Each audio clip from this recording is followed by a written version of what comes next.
I said, don't do it. Don't call him Meatball Run. I said, believe me, I don't call him that. Everyone else is calling him, though. Many people are calling him Meatball Run. It's stuck. It's stuck, folks.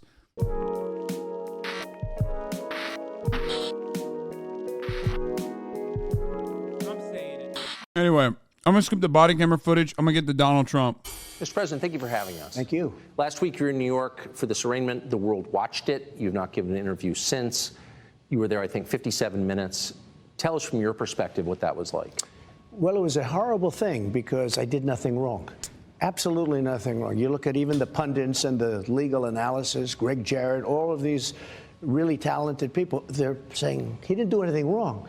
So that's number one. Number two, they were incredible. When I went to the courthouse, which is also a prison in a sense, they signed me in. Wow. My man has been reading Foucault. Okay. The courthouse, it's like a prison. Many people say the school is like a prison, but you know what's the real prison? Prison. And I'll tell you, people were crying. People that work there, professionally work there, that have no problems putting in murderers, and they see everybody. It's tough, tough place. And they were crying. They were actually crying. They said, I'm sorry. They'd say, 2024, sir, 2024. And tears are pouring down their eyes. I've never seen anything like that. Those people are phenomenal. Those are your police. Yep. Those are the people that work at the courthouse. They're unbelievable people. Many of them were in tears or close to it. Many apologists were sorry, sir. We're sorry. They had to have me do certain things. They said, sir, I can't believe I have to ask you. I can't even believe that I have to ask you to do it. You could see. So in one sense, it was beautiful because they get it. In another sense, you know, it's nasty. I went to the Wharton School of Finance. They didn't teach me about that. That wasn't like they didn't know about the arraignment part? That wasn't, we didn't have a class on arraignment. And, you know, it was.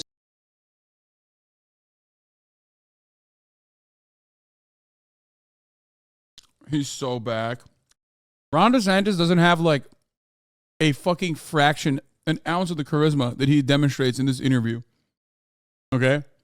He's literally bullying someone who he knows in private has talked shit about him, while simultaneously having a lot of fucking clippable moments.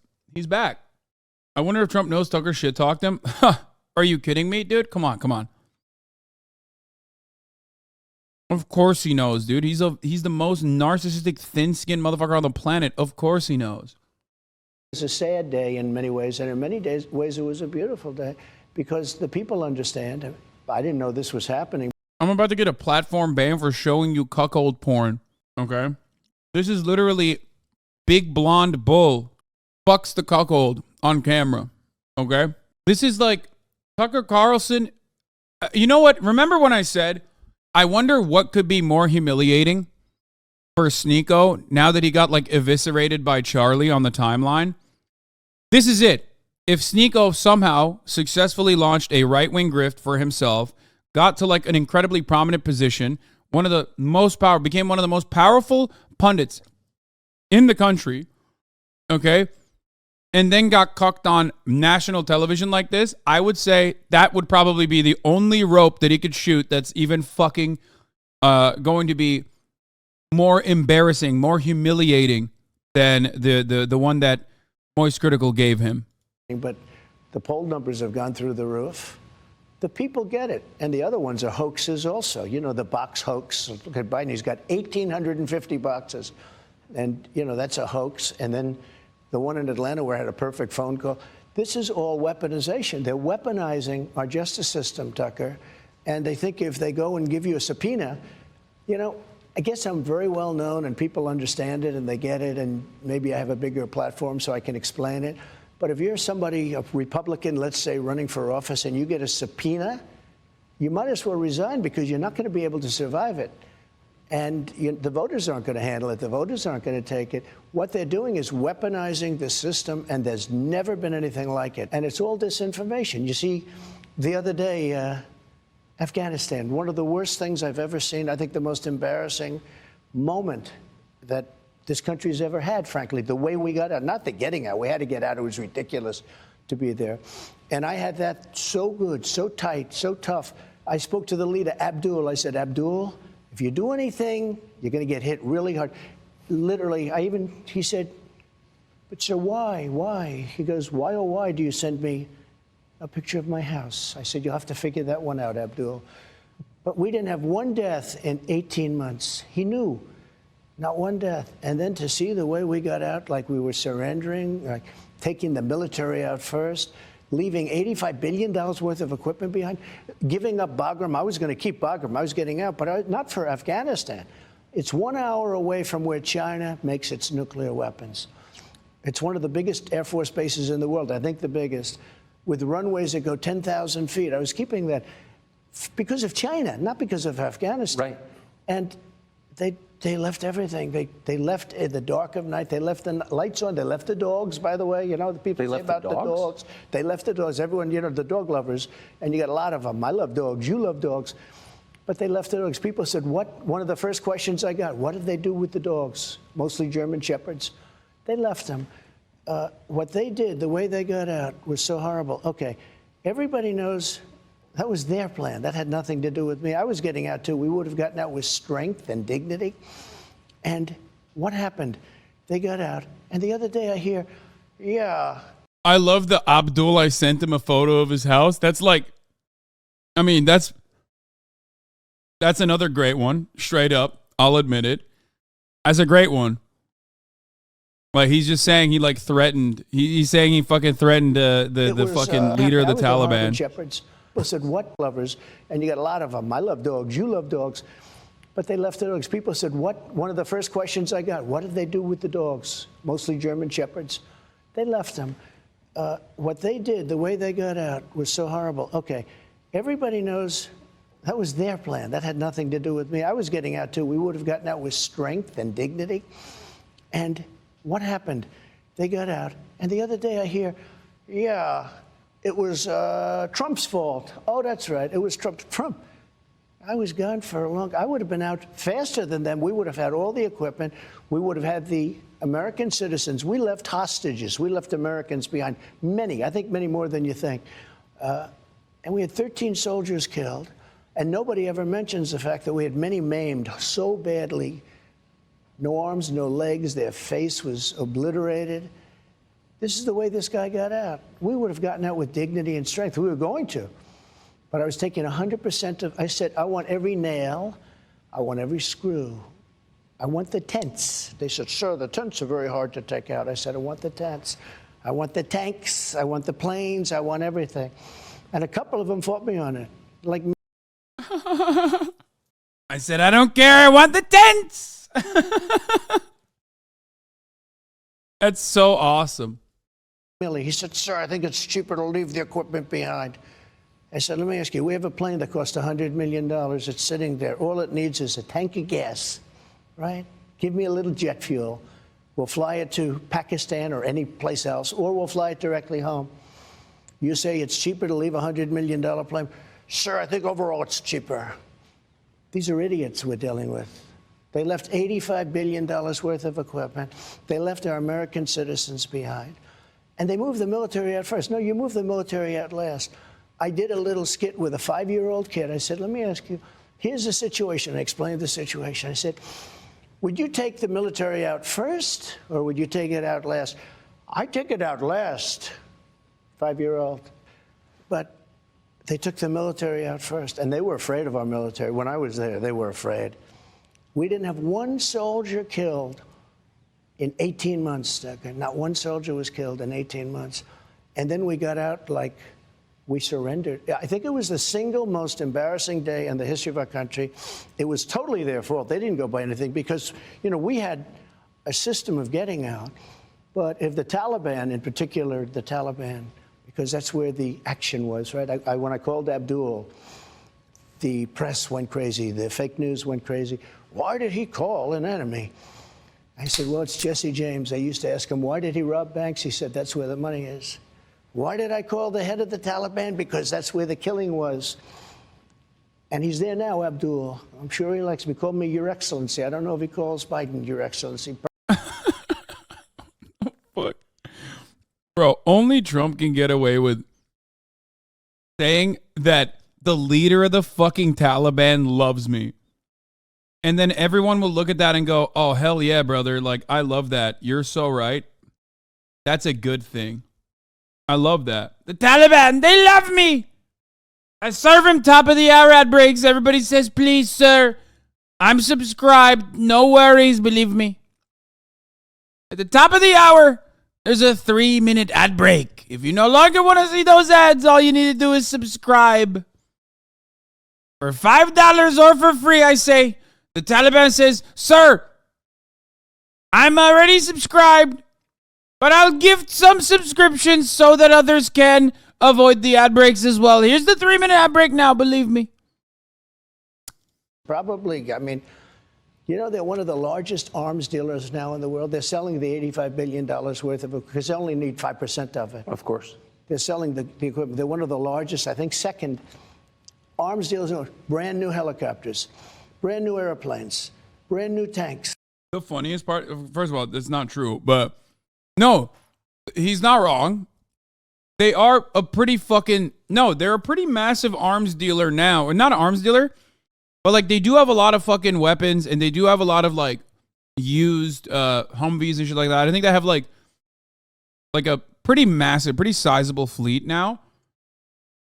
You want to know why? Because we're the largest arms dealer and we brought them there. The point is, America is so powerful and so large of an arms dealer that it literally doesn't matter. Our trash being left behind makes that country immediately become like not the second, but like a competitive fucking arms dealer. Our trash and alone is enough for nations to be like, we have one of the most powerful fleets of armored personnel carriers on the planet now. Unbelievable what we left behind. We ran, and there was no reason to. I had them, I could have stayed there for 5 years if I wanted to. I wanted out. 21 years was enough. I wanted out. We shouldn't have been there in the first place. But when I see what happens, when I see the level of stupidity, and because of that, it's all a big web. Because of that, I think Putin, who would have never gone into Ukraine when I was there, would have never, I talked to him about it often, would have never, ever done that. When he saw that. Wait, what? Did he just say he talks to Putin often about invading Ukraine? What the fuck? I wasn't there, and he saw these fools, these stupid people. And think of that, the way they left Afghanistan, and nobody was fired. I fired a lot of people because if they didn't do a good job, I'd fire them. May I ask, you talked to Putin about Ukraine. What did you say to him? I could see that he loved it. And I said... he loved Ukraine. He considers it to be a part of Russia. Yeah. I said, not when I'm president. We had a very good relationship. I mean, look, I was the worst thing that ever happened to him. Dude. I too often level cities into the fucking ground when I love it a lot. You know what I mean? Like, I am by no means a NatSec Ukrainian flag in the bio liberal, right?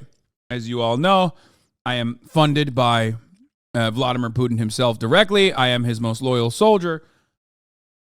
But holy fuck, dude, that is a wild, absolutely wild take. Yeah, Putin loved it. He loved Ukraine. He wanted to liberate it. He literally just admitted to telling Putin to wait to invade until he was no longer president. This guy's insane. No, first of all, none of those things happened, chatter. Hello, he's lying.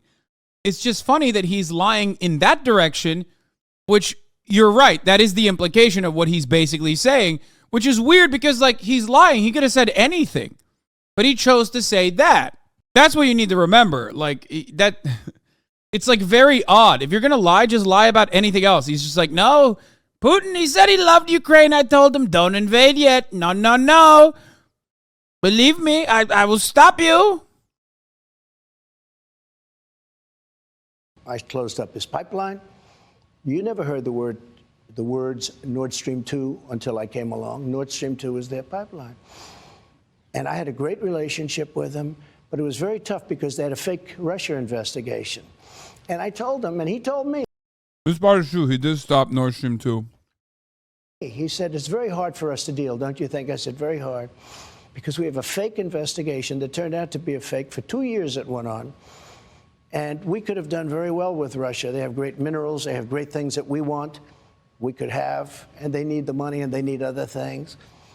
But that interfered. That was a terrible thing. That was actually a treasonous thing to do. Those people should have been arrested. They made it up. They made up a problem with Russia that didn't exist. Now they've all admitted it didn't exist. It was just on to the next one. I often say, they said to me the other day, one of your fellow journalists said, who's the biggest problem, sir? Is it China? Could it be Russia? Could it be North Korea? No, I said, the biggest problem is from within. It's these sick, radical people. Ooh, that's a good line. Because we can handle if we're smart. God damn, that's such a good line, dude. I mean, I say that about the Republican Party, like, and so does Noam Chomsky, to be fair. It's a bit of a plagiarization from Noam Chomsky, but like, yeah, the Republican Party is the greatest fucking, the greatest burden for American prosperity. They have done unimaginable harm to the United States of America. They've done unimaginable harm globally as a force of terror, but especially when it comes to domestic issues, like the Republican Party is, like Osama bin Laden will never amount. Like his toll will be nothing in comparison to the Republican Party's advocacy towards American evisceration. Okay, like straight up.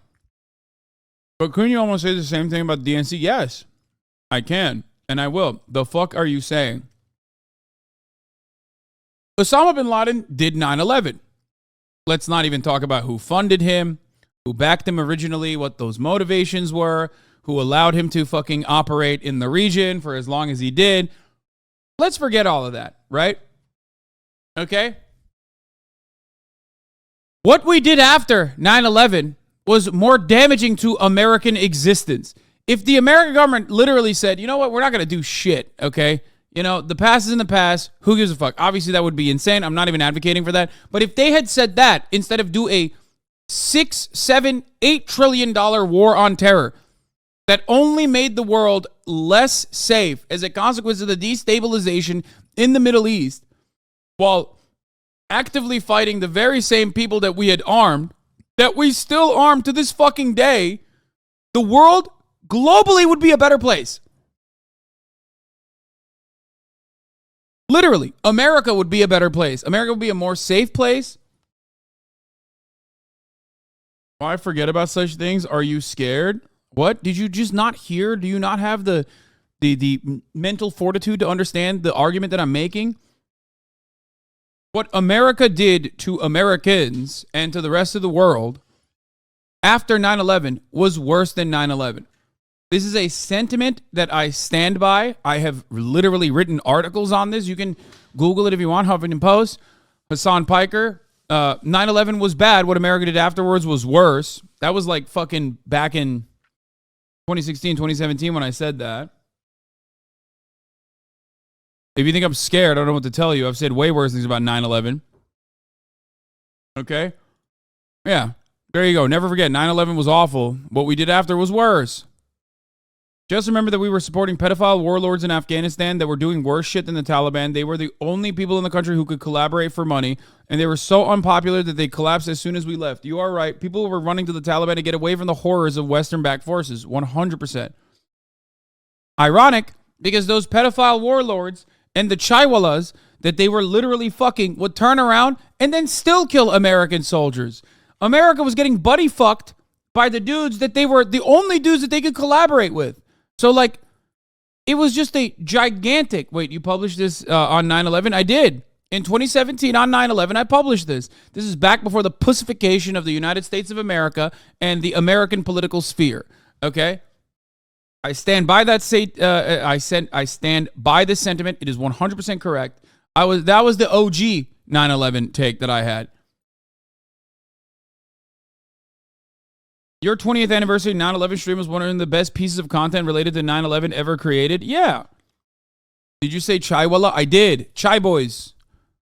The little kids that fucking, little boys that deliver tea. That the pedophile warlords fuck. Yeah, you heard me. Anyway. So yeah, it was fucking bullshit. It was unacceptable. It was fucking disastrous. Smart. We can handle Russia, China. I did. I took in billions and billions, hundreds of billions of dollars. I have to say, I respected you until I saw what you think about 9/11. Wait, what? Like just now?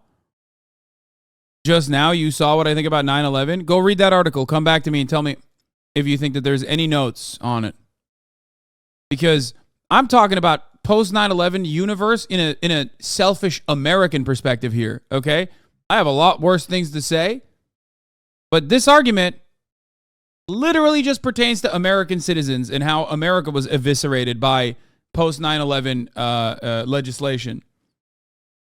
Wait, I thought the Taliban were the pedos, not the Western-backed forces? You thought wrong. Please play the meme. Here. And so here we are. I'm living up to what I said about conservatives and progressives. We're having a conversation. So you said America deserved 9/11. Did you mean that? Yeah.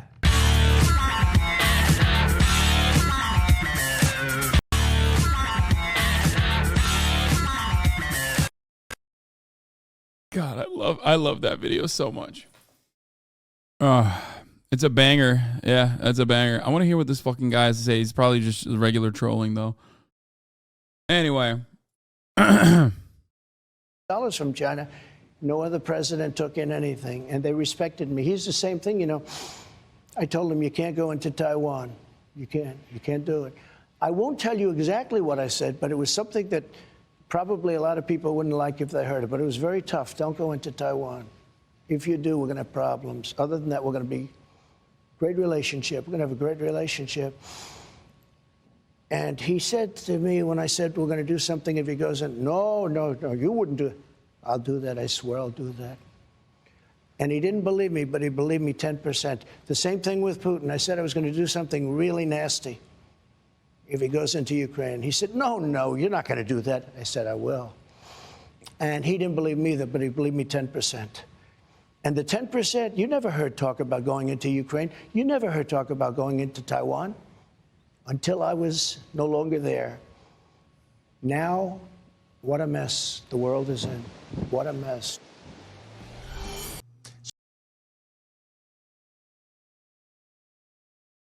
Ay. He's right. What a mess. Do you think Biden will stay in the race?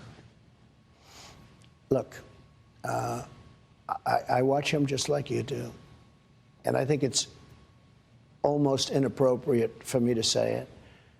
But I deal with other people. I don't see how it's possible. And it's not an age thing. You know, like I say, I have friends that are 88, 89, 92. Bernie Marcus, Home Depot is 95. God damn, he's old, bro. Like, you think I'm old? I know even older people. Smart as hell. He's sharp as he was. I mean, he's, you know, mentally, Bernie Marcus, Home Depot, founder of Home Depot, one of the founders. I mean, I had a meeting with him a few months ago. He was 100%. I know people that built their fortunes from 80 to 90.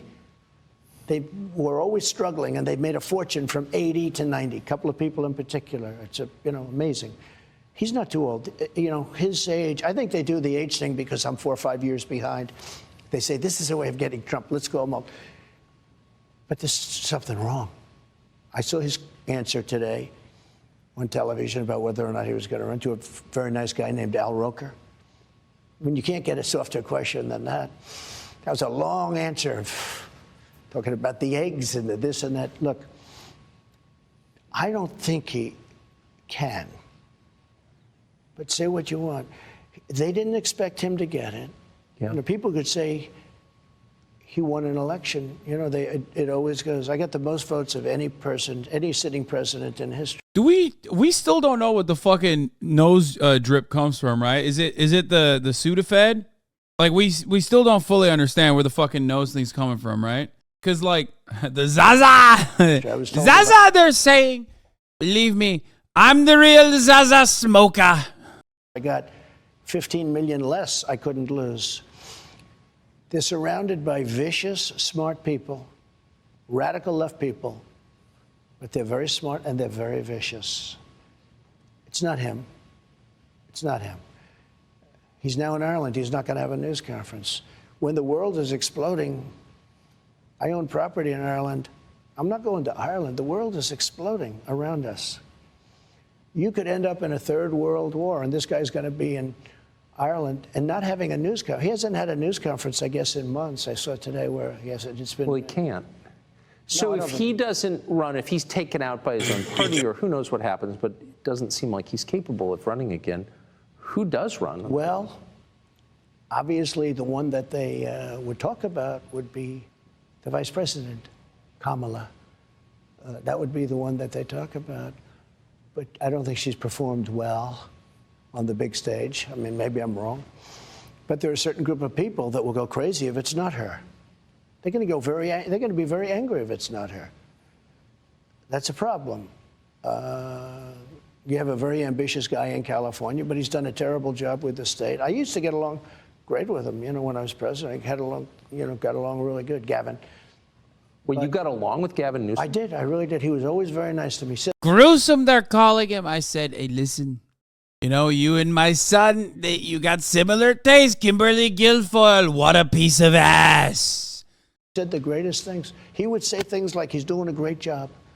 Oh, he was very nice. About you? About me. That's why I could never hit him, because he was so nice to me. It's just laying in wait, right? But I could, he. What? Wait, what the fuck was that?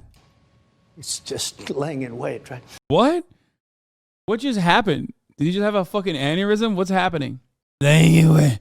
The dirt is laying and lying in wait. God, I love him. Just a fucking goat, dude. But I could, he was very nice to me. And relatively speaking, some of them weren't. We did a good job for the governors. But they talk about him. They talk about some others. I just don't see Biden doing it from a physical or a mental standpoint. Yes. I don't see it. But it's been a crazy period of time in the world of politics. But he's surrounded by people. They expected Bernie to win. Now, Bernie's older than Biden, whether you like him or not. He's sharp. I watched him being interviewed the other day. He's 100% sharp. He hasn't lost much, if anything, Bernie Sanders. But, he's older. So it's not an age thing. I just don't see him. So they're trying to prevent you from making it to the general election by tying you up in lawsuits, charging you with crimes. You've described the process. It's the old Soviet process. The old Soviet process. And you've described it as illegitimate. If this goes to trial and you get convicted, how would you respond in the middle of a presidential campaign? Well, how would it's so off. Statute of limitations are years off. It's hard to believe. Usually when you have something like this, the Democrats say, oh, he's terrible, guilty. The Democrats have even said, I'm innocent. I watched some of these. I think it was Andrew McCabe, the FBI guy who I fired. He came out, he said, they've got no case. They've all come out and said it. And then you've had Andrew McCarthy, you've had Jonathan Turley, Greg Jarrett, Dershowitz, all of them, everybody, and they're, down the middle people. They see it.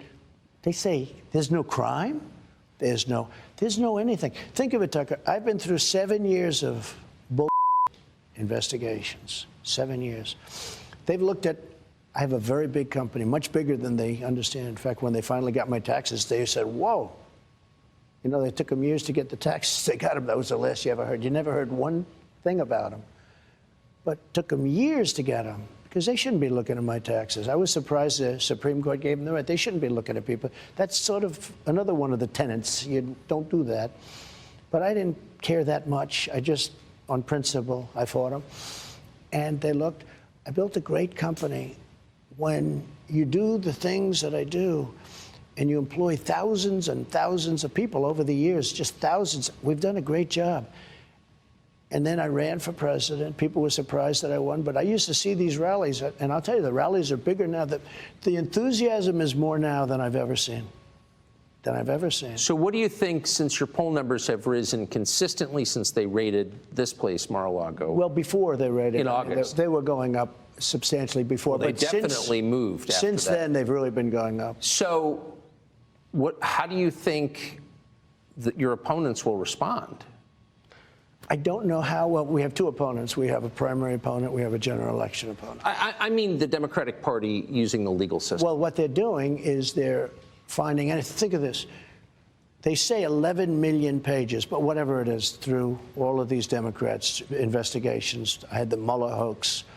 I had impeachment hoax number 1, impeachment hoax number 2, Ukraine, Ukraine, Ukraine, Russia, Russia, Russia. You knew the Russia, Russia, Russia. I got that whole term from you, Russia, Russia, Russia. You'd be screaming and I'd say, this guy's a comedian. But you remember that whole period of time. Quite Russia. well. It turned out to be a total fake.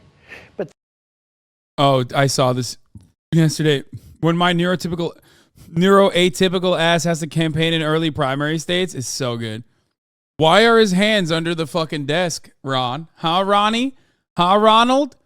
Are you afraid, perhaps? Are you worried you'll never defeat the eats with his hands like a baby allegations? Huh? Pull those 3 fingies out. Let's see what you do with that fucking extra meat pepperoni meat lovers pizza pie, huh? Put those 3 fingies in there. Maybe swirl it around a little bit. Meatball Ron. Little Rhonda eating a meatball sandwich. Put his 3 fingers in, folks. I said, don't do it. Don't call him Meatball Ron. I said, believe me, I don't call him that. Everyone else is calling him, though. Many people are calling him Meatball Ron. It's stuck. It's stuck, folks. They're saying people are playing 2-card Monty. He's playing 3-finger Ronald. Little Rhonda. First time he's been around age-appropriate women. We've all seen those photos, folk. Little Rhonda not gonna be happy. When he runs for president against Donald Trump, not gonna be happy.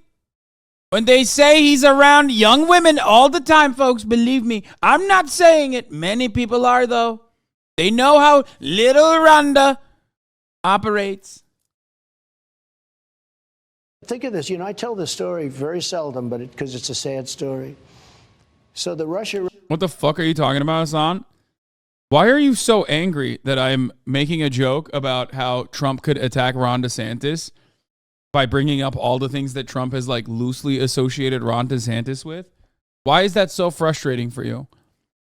Maybe you just didn't get it because you're unfamiliar with all the things that has happened in the Ron DeSantis Trump from lovers to fighters arc. You know what I mean? Or why are you so mad? Why you have to be mad? I was joking. Okay, take a second off and reconsider that. Russia hoax was made up by crooked Hillary Clinton, Adam Schiff, the DNC, the Democrat Party.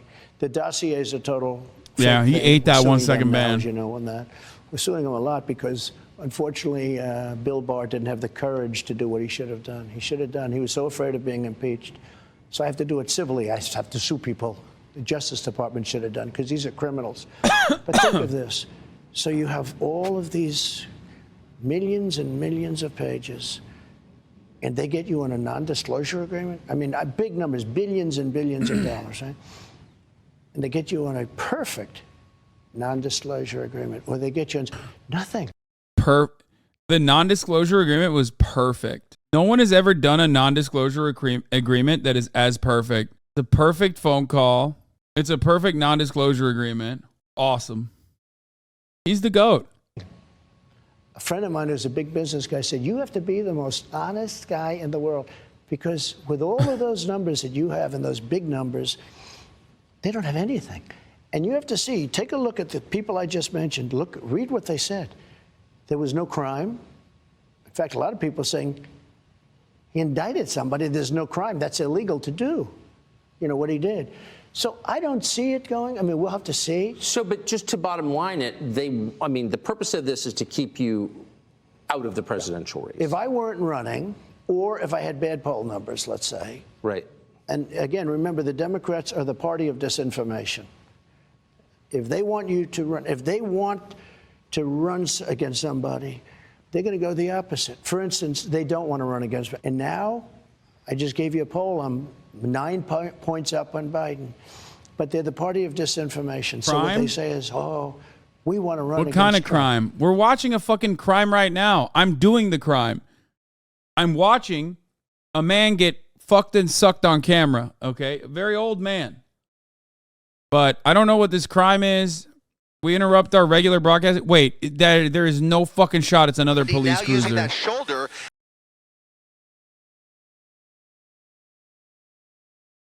All right, let's get back to my king, my goat, Donald motherfucking Trump. All right, that car chase, that high-speed car chase was brought to you by the Los Angeles Police Department, California Highway Patrol, and a lack of Grand Theft Auto 6. But now we are back to our regular broadcasting schedule. Now, they always do that. You know, they do that. And other people would do it, but they do it pretty much better than others. Is there anything they could throw at you legally that would convince you to drop out of the race? If you get convicted in this case in New York, no, I'd never drop out. No, I'd never drop. It's not my thing. I wouldn't do it.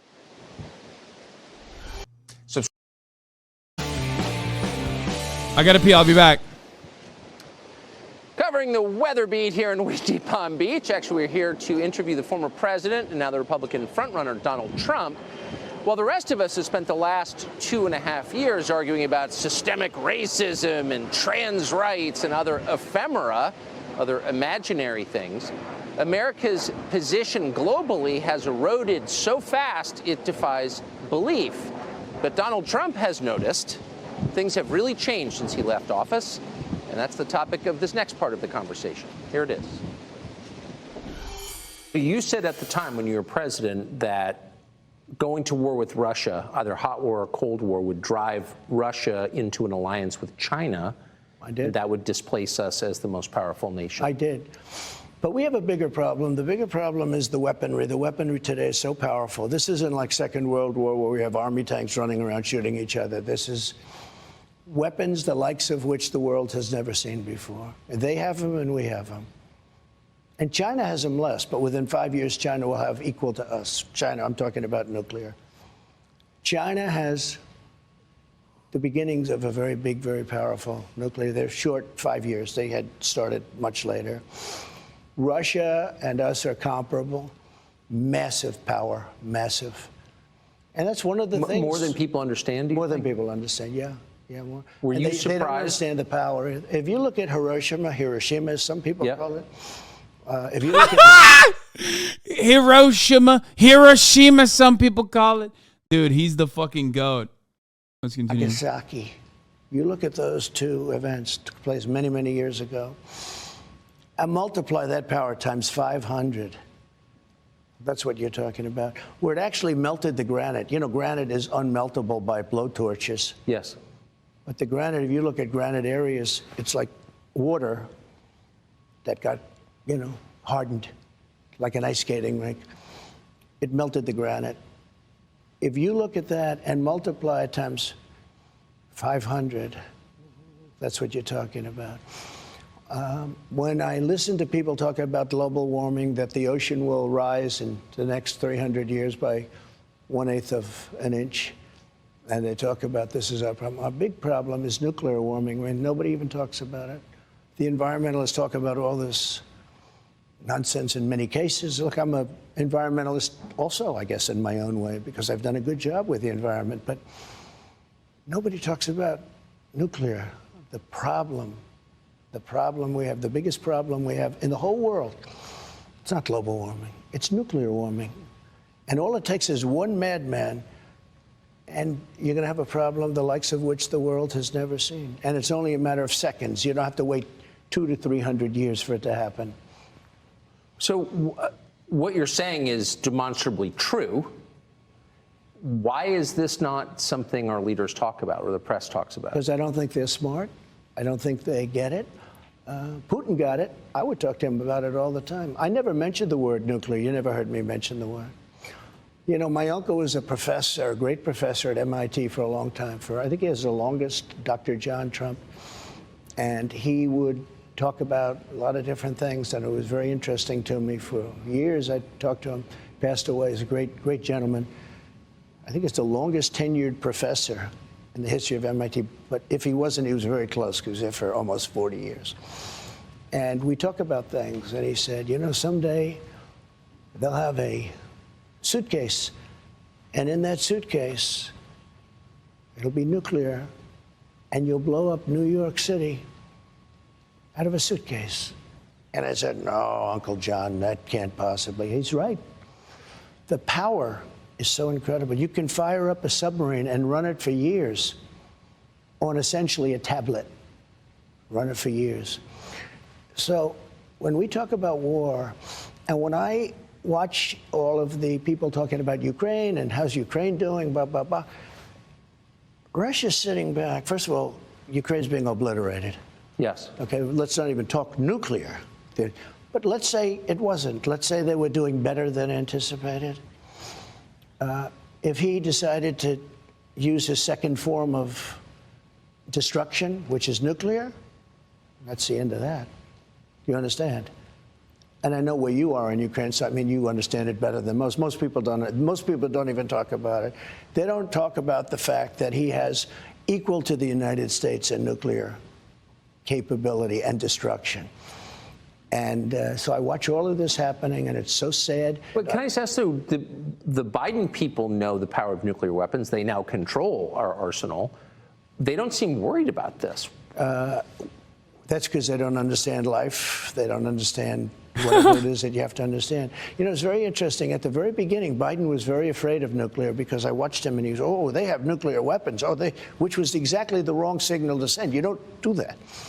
But if you go back and check your files, you'll see Biden early on saying, oh, well, we can't do this. They have nuclear weapons. Well, you don't want to, you don't want to act that way. Yeah. But he was very afraid of nuclear. I said, you got to be a little bit cooler than that. But what happened is now that nobody talks about it. But every day Putin mentions it, and every day other people mention it. And now all of a sudden, if you look, other countries are talking about. I love the implication here that, like, Biden originally didn't speak enough about nuclear weapons, and now he's not speaking at all about nuclear weapons and not taking it seriously, which is like you didn't even need to say that, because like no one really knows or understands. Like no one has really thought a lot about like Biden's use of nuclear warnings and whatnot. So you could have just like went with a one-sided argument, and instead he made the argument from both sides. Like he literally said Biden at first talked to, he never talked about nuclear weapons, and now it's bad that he's talking about nuclear weapons and not taking it seriously. Which one is it? Getting it. This was something you don't mention. Which he's simultaneously also saying that like he will use just the right amount. He will use just the right amount of nuclear conversations to I guess avoid catastrophe. I call it the N word. Oh, 2 N words. You don't mention either one of them. The nuclear word you don't mention, because the power is so destructive. I met with professors at MIT, and I was preparing for a debate. I wouldn't say it was a long preparation, but I did want to talk about nuclear, because I consider it to be the single greatest threat the world has, far greater than global warming, like not even a contest. And I had these people come down. They were very smart, very expert. And I said, so when we said they're very smart, very expert. I'm sorry, bro. At this point, I mean, I love him. He's so funny. He's so content. But like, he's not even trying to like genuinely say words. They're very smart, very expert. Like, what the fuck does that mean? You're just saying words, man. What's the point of mentioning a racist slur? I don't get it. What do you mean? Like nuclear? Is that what you... Oh, he loves saying that because he knows it's clippable. What do you mean? That's the point. Like, what? Calling the N-word nuclear is like... He's doing it on purpose. Like, he's doing it so that people go, what the fuck? Why'd you say that? Start talking about nuclear in a debate. How would you handle it? And they looked at me, one in particular, and said, He called out both N-words, to be fair. Yeah, that's true. He's also woke. Like, I'm sorry, Sweaty. He is woke. He says you shouldn't say it. You shouldn't say either of them. But then he says nuclear all the time. So I don't know. Maybe he says the other N-word too. But yeah, he has regularly spoken out against saying the other N-word. Like he says it all the time, actually, which is odd. Because I feel like back in the day, that was like a big point of contention for all the edgy boys, which is weird. Like he keeps bringing that up now, and I don't know. I mean, it's good, I guess. I'll take the dub where I can get it. sir, you can't talk about it. You cannot talk about it. I said, what does that mean? He said, it is so massive, it is so destructive that you cannot talk about it. I understood exactly what he meant. And we stayed away from it for the most part. But now Putin's mentioning it all the time. We don't mention it, but Putin's always mentioning it. You've heard him say it. We are a nuclear power. He said not so long ago, I said, that's the first time I've heard a major country. You know, you do hear it talked about, and I did a good job. I did a great job with North Korea. Kim Jong-un, you went with me on a trip. You insulted him, which didn't make my life too easy, but that's okay. But you were there, one of the few. And it was an amazing, it had to be one of the most incredible experiences for you. For sure. But it was amazing. We had thousands of reporters. They weren't treated particularly nicely either, by the way, but I got along great with him. And because of that, it started rough, remember, with, you know, Rocket Man, Little Rocket Man. And he said, I have a button on my desk, a red. So cucked. Let's run that again. Reporters. Sure. But it was an amazing, it had to be one of the most incredible experiences for you. For sure. But it was amazing. We had thousands. Yeah, you loved it, didn't you? Remember when I brought you with me? Remember? Yeah, you loved it, didn't you? You little bitch. We love it, don't we, folks? We love it. We love it. Thousands of reporters. They weren't treated particularly nicely either, by the way, but I got along great with him. And because of that, it started rough, remember, with, you know, Rocket Man, Little Rocket Man.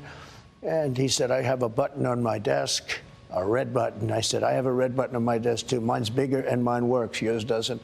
And this went on for a couple of months. And then all of a sudden, the log jam was broken, and he wanted to meet. And we did meet. And we get along great. To this day, we get along great. He won't talk to Biden. He won't even talk to these people.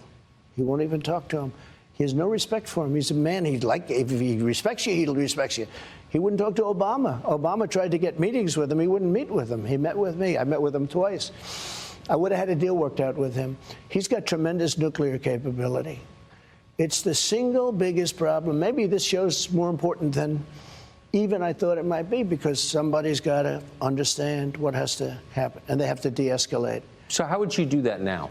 Well, now, so you have a problem. You got this crazy world is blowing up, and the United States has absolutely no say. And Macron, who's a friend of mine, is over with China, kissing his ass, okay, in China. I said, France is now going to China. You take a look at Saudi Arabia. Look at what happened. They're great people. They wanted to help us. He goes over and gets a fist pump. You know what a fist pump means? Don't shake my hand because your hand's dirty. That's what a fist pump is. They got it, and they were so insulted. Do you understand that? Yes. Oh, I don't want to shake your hand. Let's go fist pump. Subscribe to So much content.